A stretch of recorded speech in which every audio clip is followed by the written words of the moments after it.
Durante la época de lluvias y frío, es común que aumenten los casos de influenza, ya que el virus se propaga con mayor facilidad en ambientes cerrados y con aglomeraciones de personas. Por ello, es importante tomar medidas preventivas para evitar contagiarse y proteger a los más vulnerables. Más detalles en la emisión de TCS Noticias.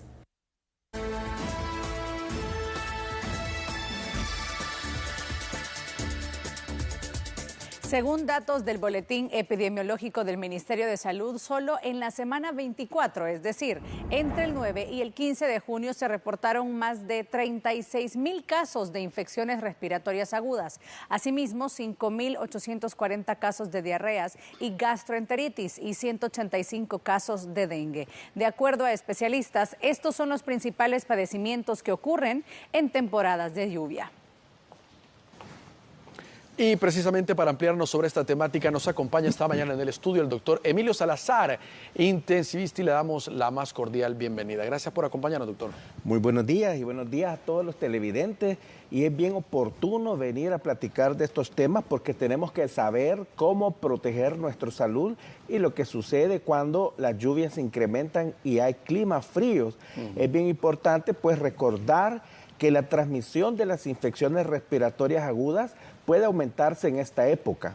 Sabemos que las infecciones respiratorias agudas se producen por microorganismos que pueden ser virus, bacterias u hongos y no directamente por la lluvia.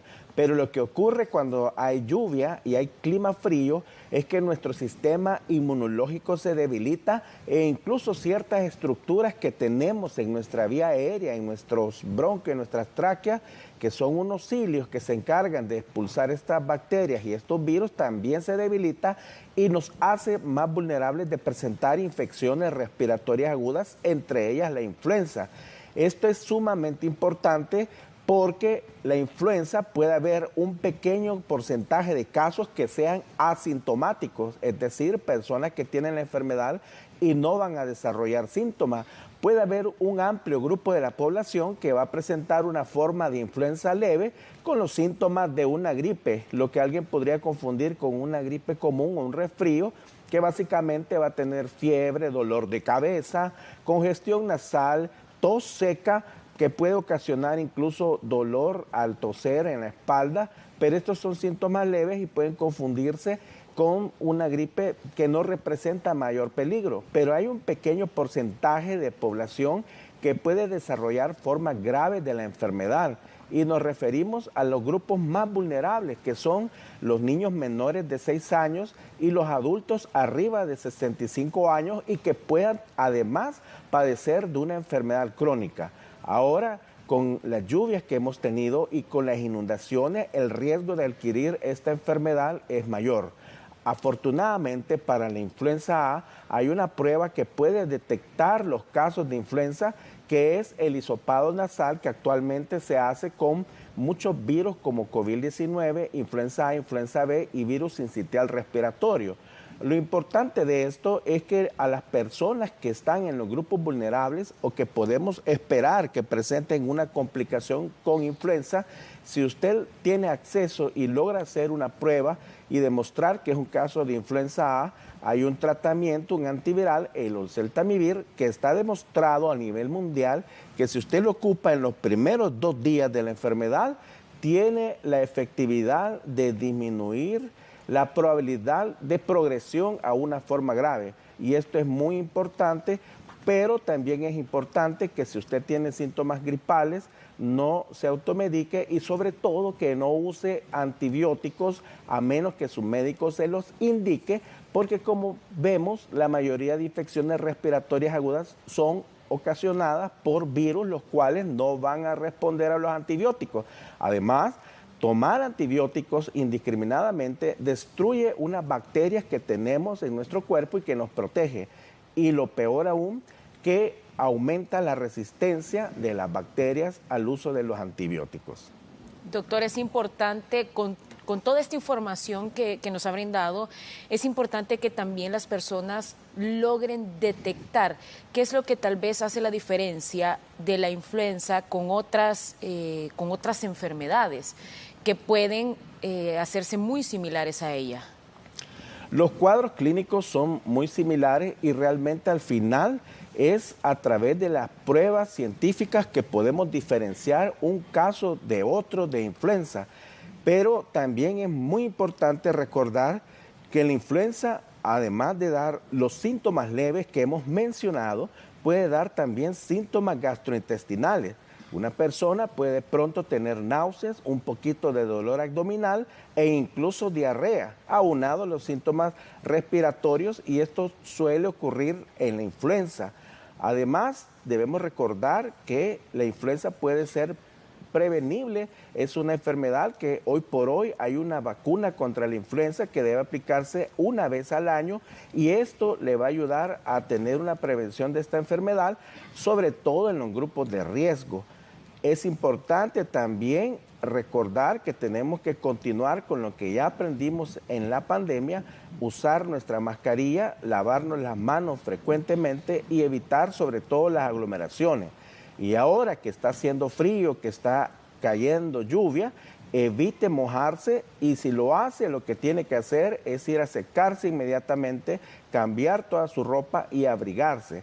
Y es particularmente importante recordar las personas de edad avanzada, de 65 años para arriba, que están en nuestra casa, y verificar que no vayan a estar en una condición de hipotermia. Y hay muchas personas que viven solas, hay muchos señores o señoras de edad avanzada que son muy independientes y viven solos, pero es importante en estos días de lluvia ir a verificar en qué condiciones están, si están bien, si no tienen síntomas respiratorios, si tienen agua, si tienen alimentos, para poder disminuir el impacto de esta situación climática que definitivamente puede traer consecuencias para la salud pública, y las más inmediatas son el incremento de las infecciones respiratorias agudas. Ahora, ¿hay otro tipo de problemas, doctor, que se puede generar a raíz de la lluvia o el agua estancada? Está la leptospirosis, de la leptospira, de la enfermedad que puede generar problemas por las ratas u otros animales, y también las mismas enfermedades gastrointestinales. Claro que sí, estamos en una situación de una lluvia extrema, sí, y esto constituye lo que llamamos un desastre natural. Los desastres naturales pueden ser las sequías, las erupciones, los incendios, los terremotos, pero lo más frecuente a nivel mundial son las inundaciones, que explican el 40% de los desastres naturales. Cuando hay un desastre, quiere decir que ha habido un evento que produce destrucción y que desafortunadamente incrementa las demandas de atención médica de la población y puede sobrepasar la capacidad instalada para resolver esto. Y esto es como un efecto de dominó, como un efecto que va a ir progresivamente en el tiempo, pero que como población podemos disminuir el impacto.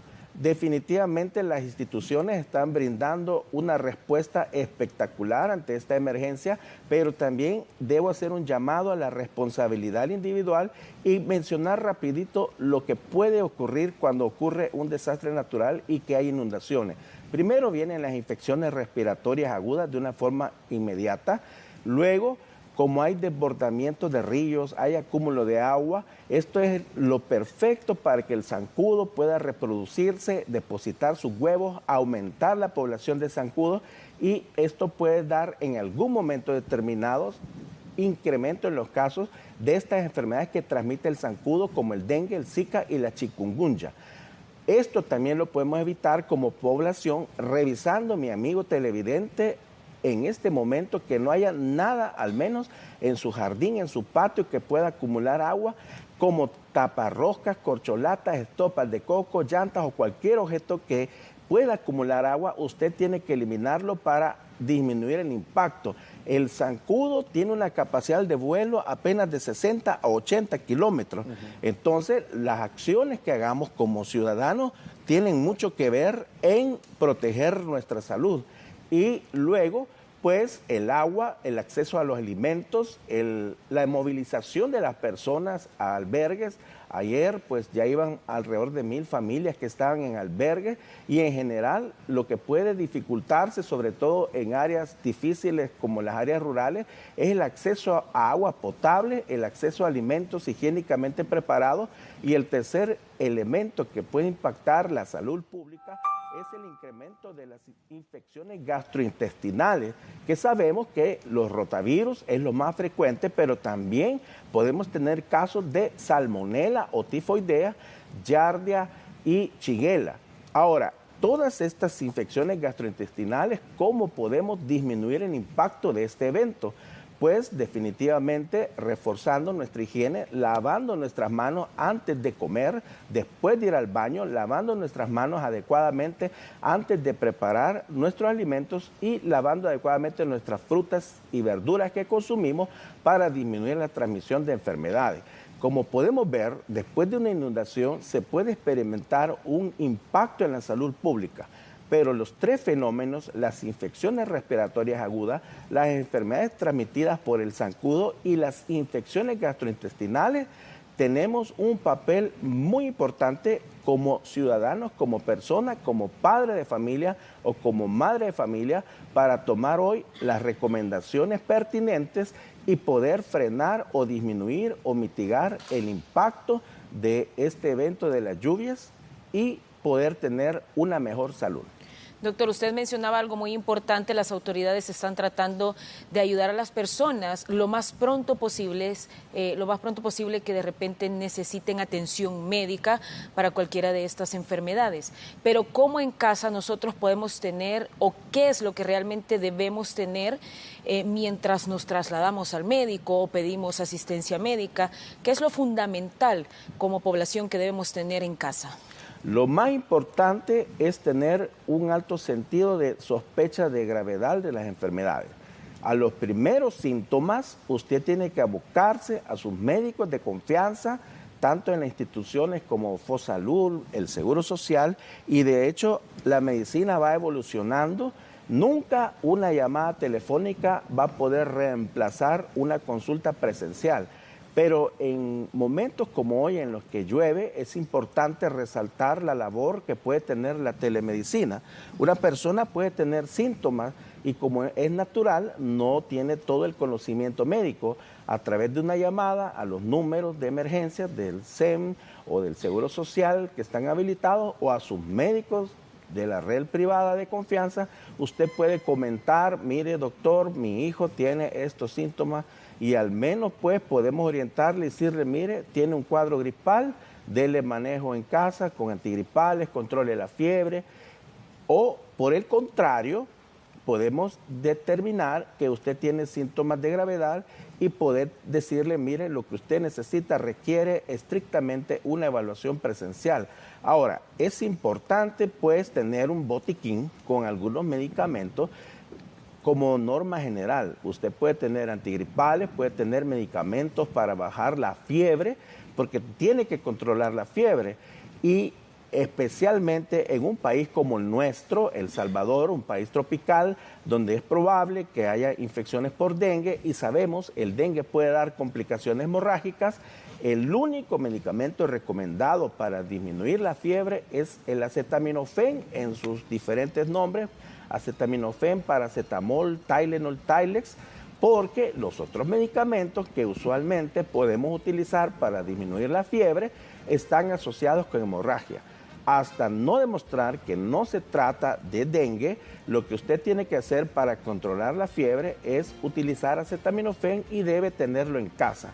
También es importante que en su botiquín pueda tener suero oral, también un esparadrapo, unas gasas, un poquito de alcohol para cualquier emergencia y sobre todo pues consultar a tiempo y aprender a detectar los síntomas de gravedad. Los signos de gravedad para cualquier enfermedad es cuando hay signos que ponen en peligro la vida y que le puede avisar que cualquier enfermedad le está comprometiendo la vida. Cambios en el estado neurológico, en el estado de conciencia, dificultad respiratoria en cualquier momento, un paciente que tiene dificultad para respirar o que siente cansancio, esa es una indicación de atención hospitalaria o que presente hemorragia en cualquiera de sus formas, sangre en la nariz, sangre en las encías, en la orina, en las heces. En general son signos que usted debe reconocer como signos de alarma y que debe abocarse de inmediato para tener una evaluación médica y una atención integral y oportuna. Muy bien. Doctor, queremos agradecerle que nos haya acompañado. Recomendaciones importantes para la población, sobre todo mientras dura esta situación de emergencia. Gracias a todos mis amigos televidentes y estoy seguro que poniendo en práctica estas sencillas recomendaciones vamos a disminuir el impacto del medio ambiente en nuestra salud.